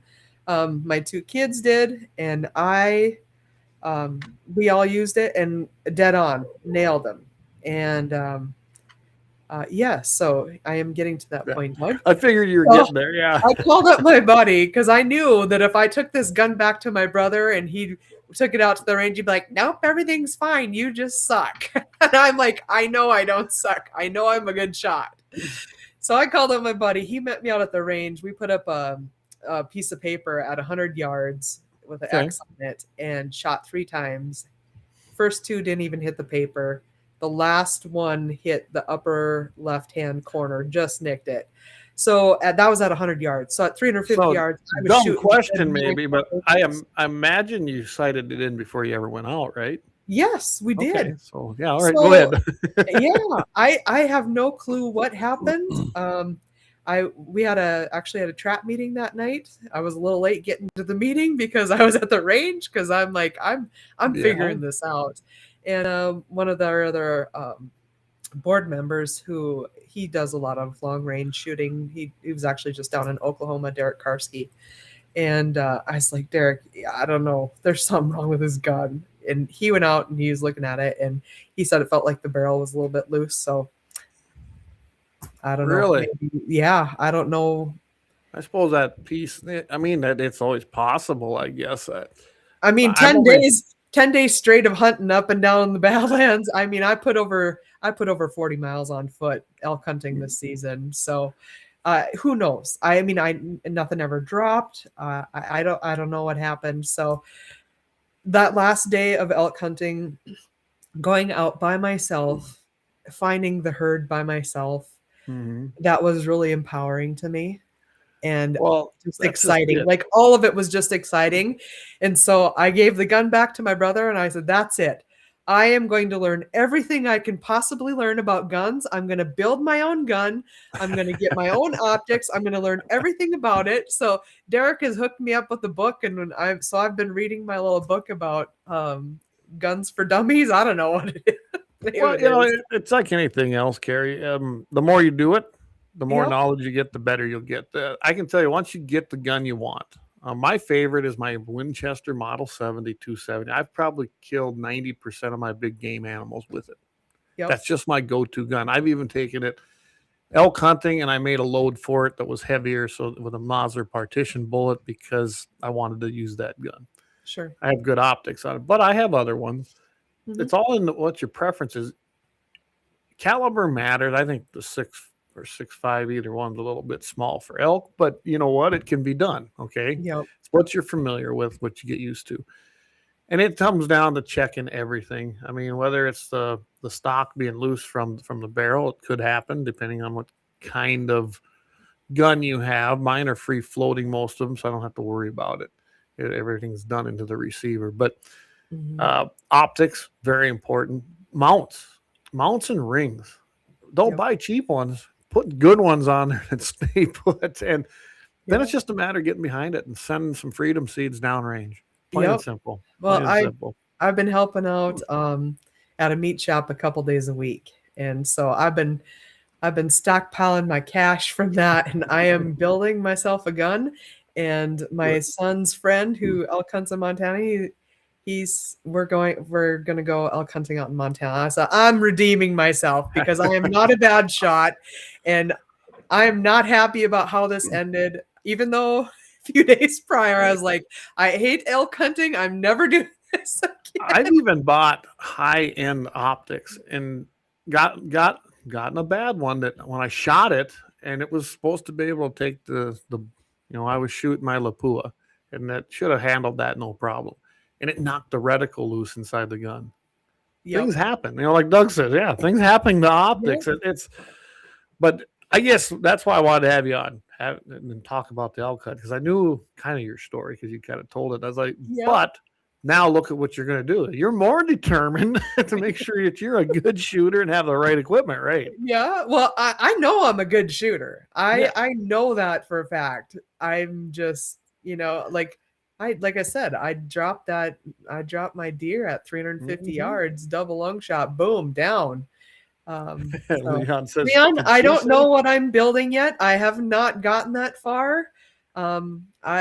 I am all ears. I have lots of guys that are willing to help. I told him, I said, I'll be the first to admit I don't know much about it, but don't make me feel stupid, because I don't know. Right.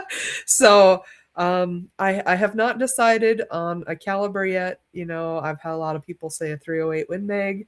My brother's like, nope, it's too slow. I don't even want to talk about it. But 308s are fine. They're a nice 30 caliber, round. They're a little slow moving, but you can learn how to shoot that. Well, and I want to get into reloading, and and then he talked about, well, it's easy for. So you're looking to buy one gun to pretty much use across the board? I am. So I would look at 270 can get a little bit light for some bigger animals, but a 284 Win Mag, man, nice gun. They really are. Yeah, I've had several, and that's one that always seems to elude me in keeping. For some reason that's the one I trade off or I sell all the time. But there are other rifles out there that got a little more oomph. They're not quite 30 cals, but 30 cals are good too. It's just all what you can handle and what you want to shoot. It comes down to your own personal and that's the thing is I go shoot a few. I really want to get out and just shoot several different calibers and different styles. Yep. And just see what I like. But well, Gene's chiming in here, and Gene's a shooter, okay? Gene, and he really loves the military competition shoots and things like that. But he says it's I'll put it up here. He says I don't hunt elk, but he says I have accuracy and a bullet performance in media is great, but the Hornady CX 30-06 180 grain is good. Yeah, and that's just it. You're gonna find most of the time this world, the shooting world, they're going to be more than ready to help you. Especially, I don't know if you find it, but I've always found that ladies, I'd rather teach ladies because they'll listen. They don't come with a preconceived idea that they know it all. Yeah. Like I said, I'm the first to admit it, but just don't make me feel like I'm stupid because I don't know, because I'll probably tell you off. And then they eagerly learn and they eagerly do it right because they didn't have an idea already in their head. And I always enjoyed it when I was doing, anything. If I was teaching ladies to shoot, to me, they were the most proficient when we were done because they listened. Yeah. I mean, I've been helping Alana out. We did a. There's a good one. Steve says set it up for a suppressor. Absolutely, get it threaded. I'd have the barrel. That is one thing. Yep. My brother had a suppressor for that gun, but obviously whenever he was not with me, I couldn't use it. And allegedly, right. He had oh gosh, I can't. This is drawing a blank. It was loud. It rang your brain for 3 days. So let me tell you, after 6 shots, it was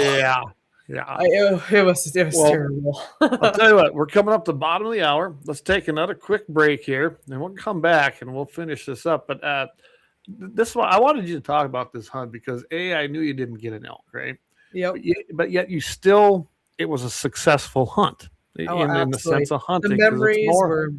Yeah, exactly. So let's take a quick break. We'll come back here and then we'll finish that up, and that'll probably take us through the end of the show. So sounds good. We'll be right back.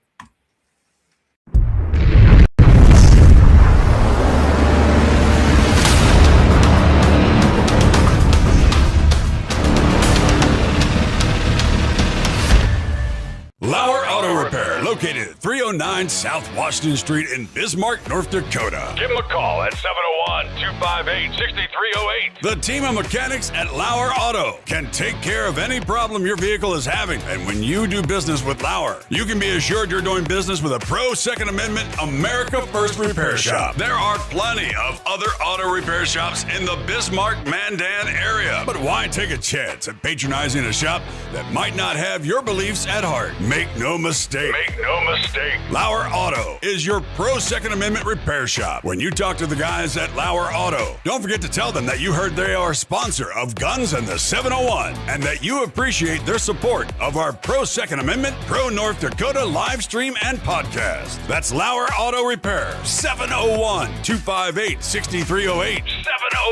701-258-6308. Located 309 South Washington Street in Bismarck, North Dakota. When you want it done right, go where lemons go. Kalen's Auto Service, owned and operated by Kalen and Misty Foss, lifelong locals with over 25 years experience. From modern rides to classic restorations, they can handle it all. Top quality work, fair price, and honest hometown values. Located just 1 block south of Highway 12 on 6th Avenue West in Lemon. Kalen's Auto Service, serving you with all your auto repair needs.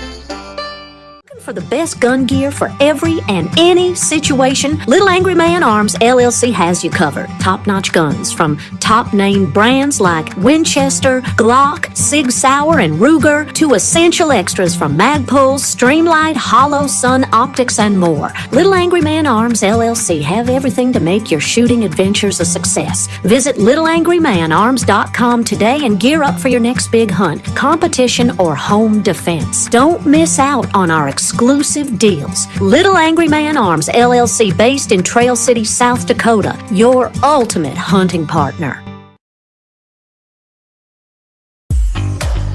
At Horton Laser Craft, we believe in the power of personalization. Whether it's a cherished memory, a special occasion, or a unique gift, our custom laser engraving brings your vision to life. Our expert craftsmen and state-of-the-art technology ensure every piece is a work of art.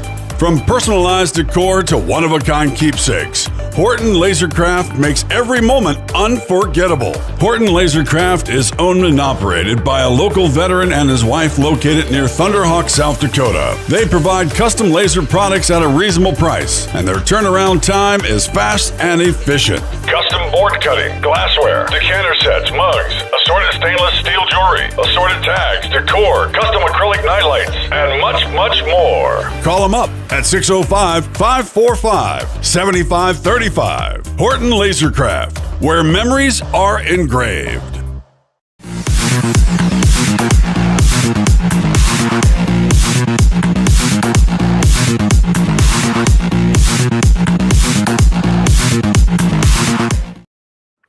All right, welcome back, everybody. And I was reading some of the comments there. Gene, he actually mentioned it. I do love these two. The 7mm08, another fantastic round. It's pretty flat shooting. It still has a little bit of more oomph. And it, you know, like I said, I'm not big on 30-06s and 308s. It's just not my thing. I have a 338 Lapua and a 338 Win Mag. A lot of gun, okay? It's a lot of gun. Oh, I know. I've shot my brother has a Lapua, and holy cow. Yeah, and you know, they're fun. I'm not gonna. Yeah, they're a lot of fun. But when I'm hunting, shoot too. yeah, that 7mm08's another good one. I have a 25-06 I like, and a 7mm08. They're all fun guns, and they shoot well. So you have some range up there in that higher end that goes above your 6mm. I need to come over and shoot some of those that you got Absolutely. in the background there. Absolutely. I have a few, and that's just a sampling. Well, you tell me when range day is, and I will be there. Well, we were looking at doing one kind of over that Memorial Day weekend, but and then I got to talk to Jamie and Axe because I know they'll probably want to do one up there again at Axe's range. So, yeah, we're probably going to have a couple of them here come this, you know, later spring, early summer. So, yeah, I'll keep you in the loop on them because I have steel set up out on my own range right here to 700. I bought another target, and I got the pipes now cut. So I'm planning to get my 1,000-yard range out there now too. So I have a variety of targets. 100, I do it 100, 325, 500, and 700 right now. And the nice thing about that is when you go out to the field, then you have a good idea what them ranges are without using a rangefinder, because that's what I shoot all the time. Yeah, I can tell you this, Scary. I had really lost. I hadn't done it in a while, and I'm finally hitting my 700-yard target again. I had lost that because I hadn't been shooting like I should have been. Yeah, you can lose, but it comes back. It comes back. My favorite is still around that 325, 350 yards, and then my 270. That's just my favorite gun to shoot. So. Yep. Yeah. He says we can. Doug says we can tame, or say a can will tame down any caliber except my 50 cal. Yeah. Steve Langley says, yeah, granddaughter shoots 7mm08 and they kill stuff in South Dakota. Yeah, the 7mm08, and I think a lot of Eric Newman's. A lot of times he's tuning in on the show, but a lot of times I think Eric's wife is shooting a 7mm08. It's just a good all around round. It just is. So keep that in mind. And yeah, you're welcome to come here and try any caliber you want. For it. What's that? How about finding ammo for 7mm08? It's pretty easy to find. I bet you, you know, if I'm thinking about the big places in Dickinson, I bet Andrus would have them, or Runnings would carry 7mm08. But I reload for it. So I guess I don't worry about it. So I want to learn reloading. That's on my list to do too.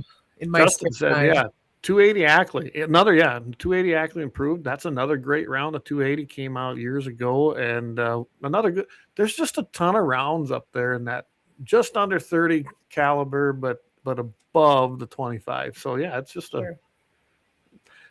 you can come try out anyone that I got here. Because I'm going to take you up on that. just getting behind the rifle and shooting it will give you a good idea what you're going to want in a caliber and in a rifle, in all honesty. It's kind of, remember I think I told you that a long time ago.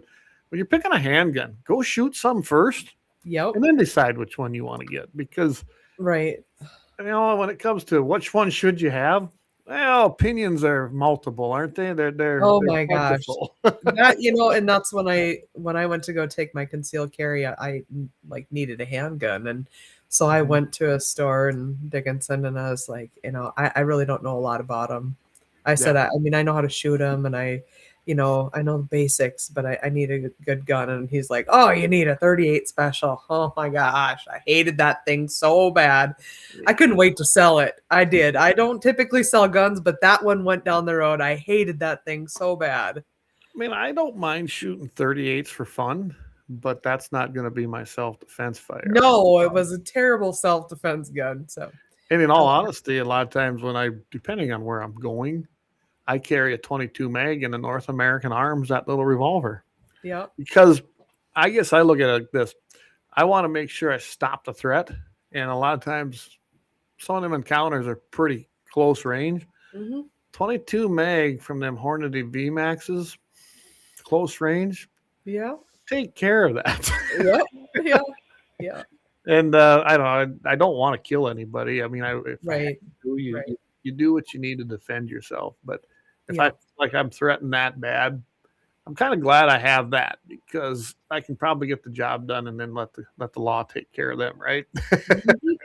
But yeah, I like what everyone's still chiming in here. See, I knew this would happen. Everybody was like, hey, I got an idea for you, right? But Kelly, he's a good guy over there by Valley City area. He says, find a rifle that fits you and go after the caliber. Yeah, find a good rifle and then go for the caliber. But if you're building your rifle, that gives you a little extra edge, because you can build that rifle to fit. That's what's cool about that. So yeah, absolutely. Yeah. I want Clay to give us his best haka. Gene says, I carry a 38. There's nothing wrong with a 38. A lot of people carry them. I like my 10 millimeter, honestly. I do like that gun. I have that, 5.7 by 28. That's another fun gun to carry. But and then when I got to my concealed carry class, I didn't have a speed loader for it, and nobody had one that would fit it. So the guy the instructor's like, well, here, just use mine. I'd never used one before, and I was like, I kind of wanted to go off on my own area, so I didn't want to embarrass myself. But hey, you know what? I beat everybody there, so, even the guys. So I was pretty proud of myself. Not even my own gun. So you had to do it without the gun you actually bought the gun for, right? Yep. It happens. Yep. Leon says 9 millimeter, brother. That's why I carry his 9 millimeter Hellcat. So. And he says 10 millimeter ammo, though. It's not that bad to find, honestly. I guess maybe I do not reload my handguns mostly. I do reload my 44 mag, my 357 mag, and my 45 Colt. Those are only 3 calibers I really reload for handguns. The rest of them I just buy ammo. But the 10 millimeter, I haven't had a lot of trouble finding the ammo. It is expensive, but all ammo is expensive anymore. Yeah. I guess I'm blessed enough. I really don't worry about it. But not everybody can do that. So. Yep. Yeah, Doug says I carry a 380. Yeah, 380, another great little gun. Danelle carries a 380. She got that little Kimber. And I like those. Those are fun to shoot. It barks pretty good, but it's easy to handle. It's a little small for my hands, but she's pretty good with it, and it's not too bad to work the action. So Leon, no effing 380. Hey, there's nothing wrong with 380 autos. Come on now, but anyway. So we kind of got off track there, but I want you to wrap up the elk hunt. I'm with you. I think you probably summed it up best, the memories, right? And I guess I'll let you expound on that, because I want to make the point that women can hunt, right? It's awesome to see women out there doing it. And you even went solo, and tried it. And no hunter has to harvest to make it a successful hunt. I know several that they think that is the end all be all, but it's not. And I'll let you take it from there.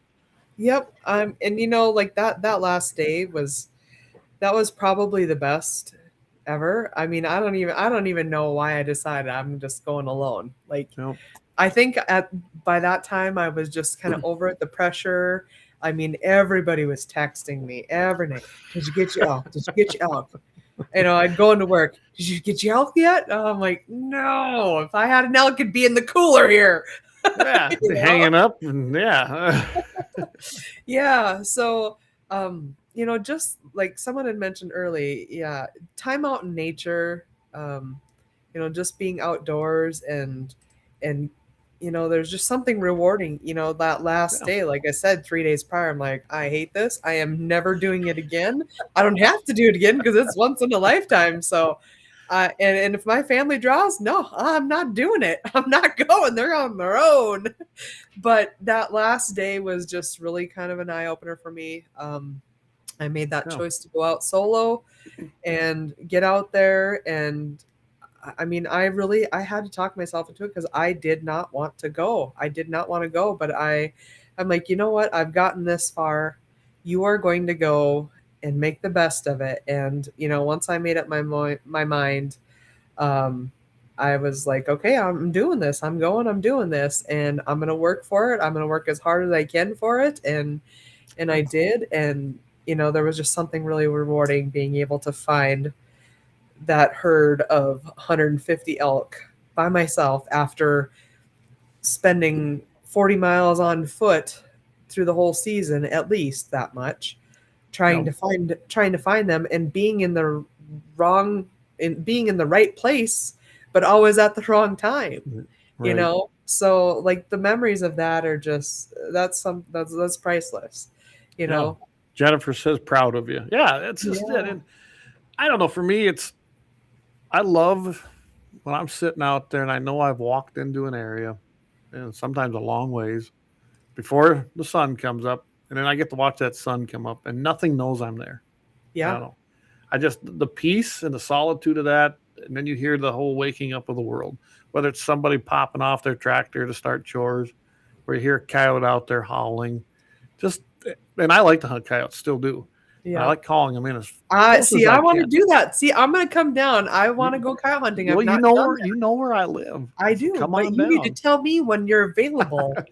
Well, during calving season, I ain't going to be straying far from this place. So and you'll be wanting to shoot coyotes that are coming in. So, I do. And I mean, I've had the boys out there. It's just, I love being out there. Like I just went 2 weeks ago with my youngest son, and we went down on a place I'd never been on, some of his friends, and it was along a river bottom. Not exactly the best day to go hunting, but you know what? It was one of my favorite days hunting, I think, here in recent times, because I was out there with him and then his buddies who are brothers. Yeah. And we just sat there and called and watched the world come to life. Yeah. I just loved that part of it. Sitting there watching that sun come up. Mm-hmm. To me, that was success. Getting the coyote, but we didn't. I knew it was going to be bad because the weather, the front was moving in. It was getting chilly. It wasn't great. And we didn't even see deer moving. So everything was hunkered down. I was like, all right, this ain't good. And, they were using their electric call. And I started using my mouth calls. I said, let's try that. And we got one faint answer, but I could tell nothing was moving. But I'm telling you right now, I love being out there, especially with them young kids, because I don't know, you're passing that on to them, right? Absolutely. And, this year, the whole deer hunting season, like all my kids had tags, I had tags, and we had a lot of family time together filling tags, and it was just so much fun to be there with my kids. And we did a lot of spot and stock this year. That's you more know, fun anyway. yeah. And honestly, that was really a lot of times, we just sit and wait. But this year we did spot and stock with all three of my kids as deer. Well, the two, I wasn't with my oldest, him and his brother and my daughter and his brother-in-law went out. But I think theirs was kind of similar as well. Mhm. But that was a lot of fun, getting Yep. my daughter. Actually, my daughter was the first one to get her deer, and we saw them, and so we crossed the fence and ended up crawling up on top of the hill, and she was 418 yards. She dropped it, hit it in the neck, never ruined a stitch of meat off of it. And That's awesome. yeah, pretty proud of her.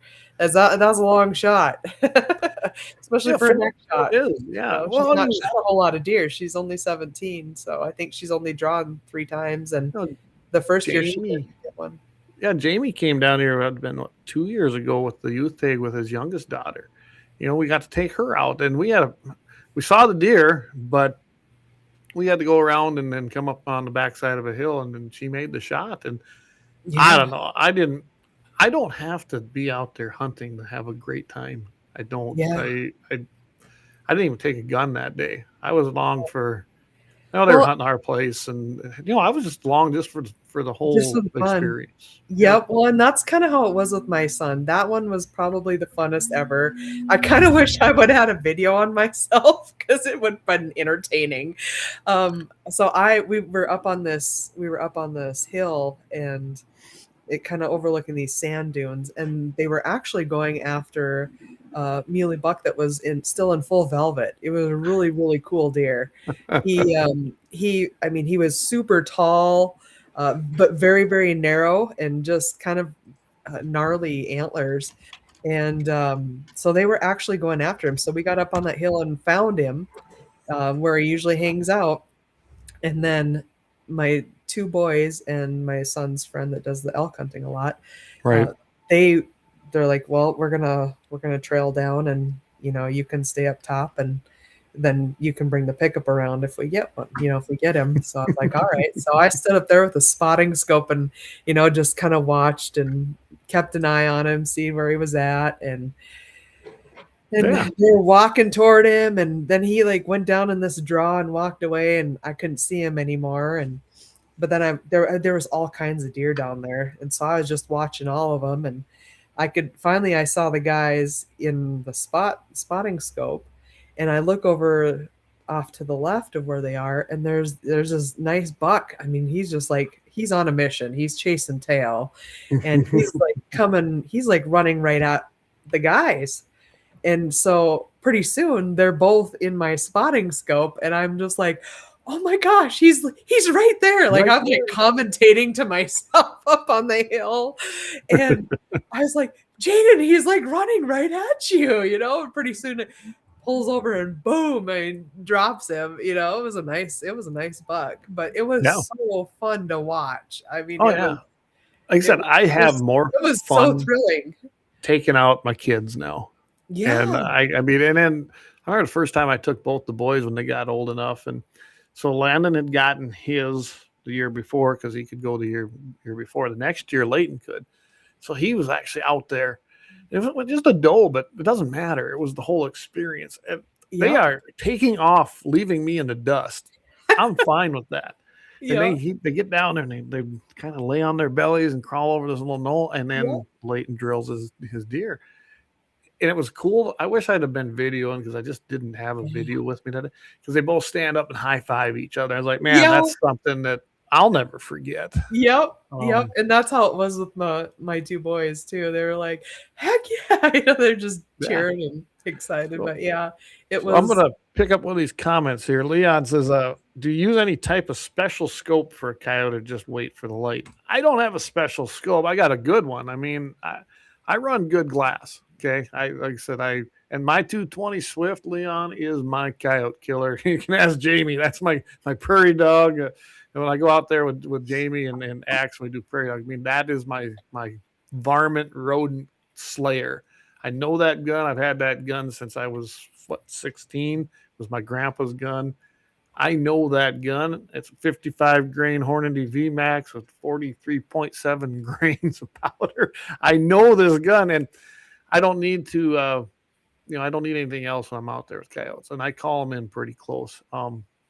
I am looking at getting a thermal though, because I'd like to do some night hunting for coyotes and take I it think down. that would be fun. Yeah, when we go hog hunting in Florida, I'd love to have. I take my Swift with me when I go hog hunt. It's funny. I've taken a whole bunch of guns hog hunt. I've killed every single hog I've down there. I've always done it with my Swift.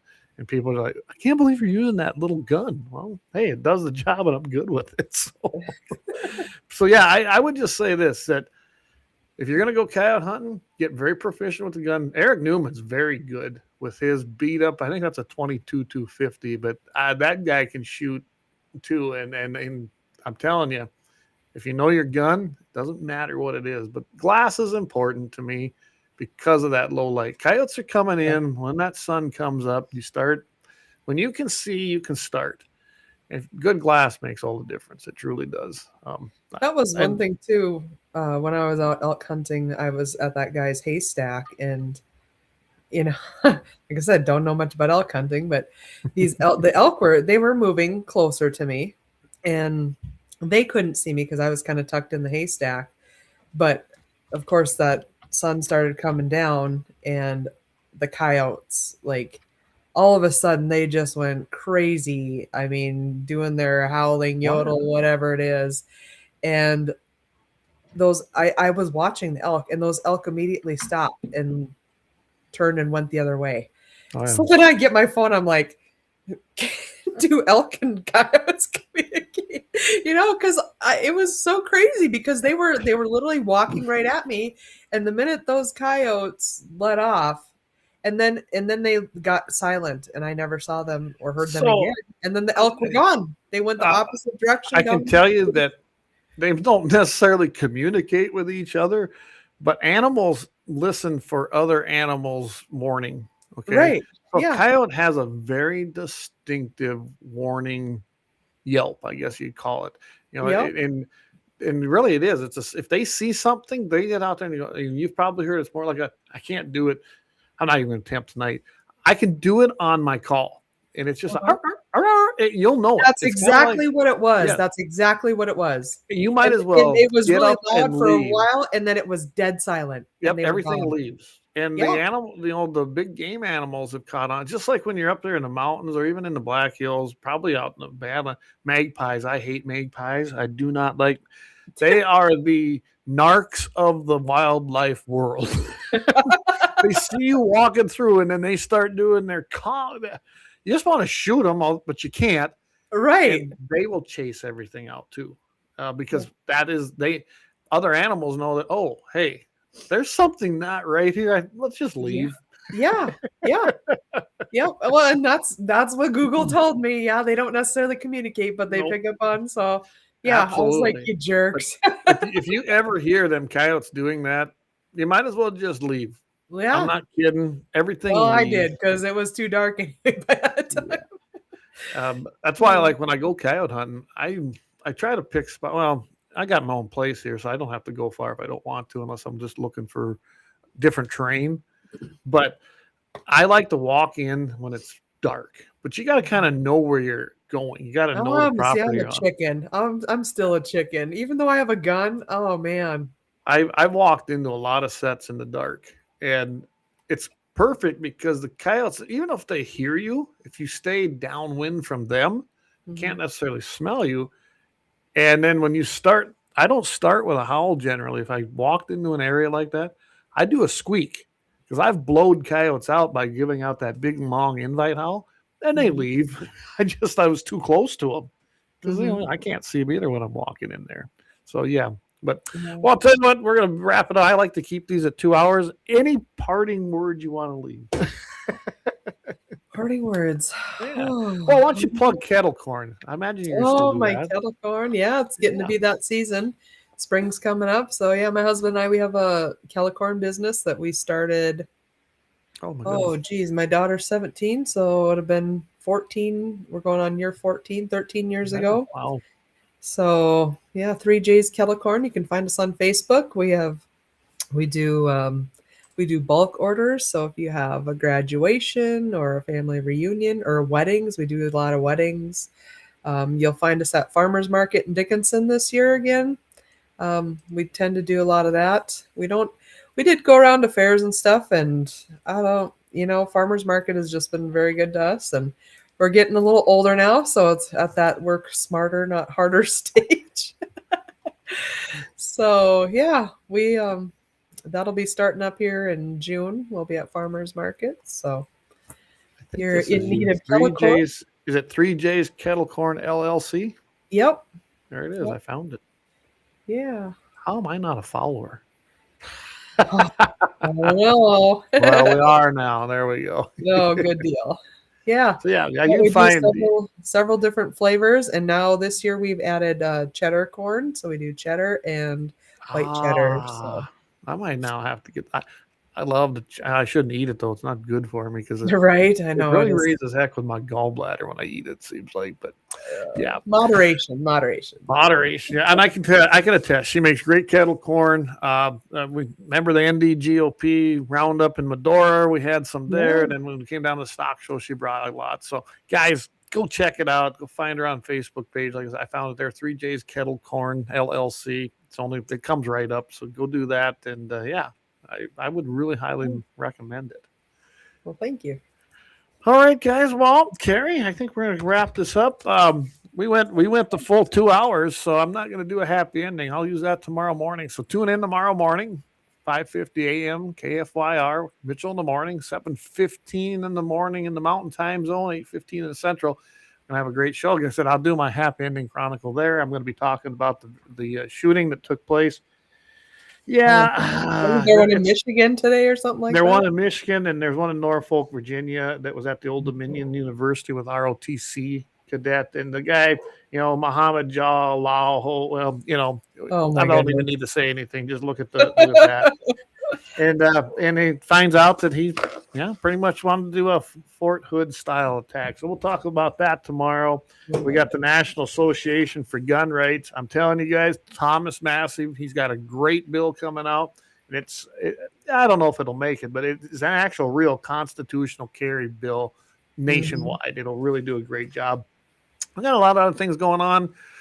I mean, look at what's happening out in Virginia. Some pretty nasty gun laws that were passed and heading to the governor. So tune in for that. Carrie, thank you very much. Carrie's a great patriot. We'll probably have you on again. And get down here. We'll talk. We can get you down here and do some. Sounds good to me. Yeah, I'd love to do that. So with that, everybody, thanks again for tuning in. Tune in tomorrow morning, tomorrow night, Blackbeard Logic, and of course, Sunday, Sportsman's Devotion. Every Sunday at 7 o'clock a.m. on the Central Time Zone. And then we'll keep you kind of tuned as to what I'm planning to do here. But it looks like I'm going to make a move from Wednesday nights. I think Jamie's probably going to slip into that Wednesday night slot. This has more so to do with the fact that I have some other things that I would really love to essentially do on Wednesday nights. I want to make a commitment, and it's helping out some youth in a church youth group is what I've been doing. So I'd just like to continue that, and it's been great getting involved with that here in the last month. So that's why I want to move the show to a different night. Just keep tuned. I think I'm going to do Tuesday nights. That seems to be the best one that doesn't interfere with a lot of other things. Anyway, with that, we're going to call it a wrap. Thanks everybody again. Hey, don't forget to thank your God. Thank him for everything you got, and keep your powder dry. Amen. See everybody next week.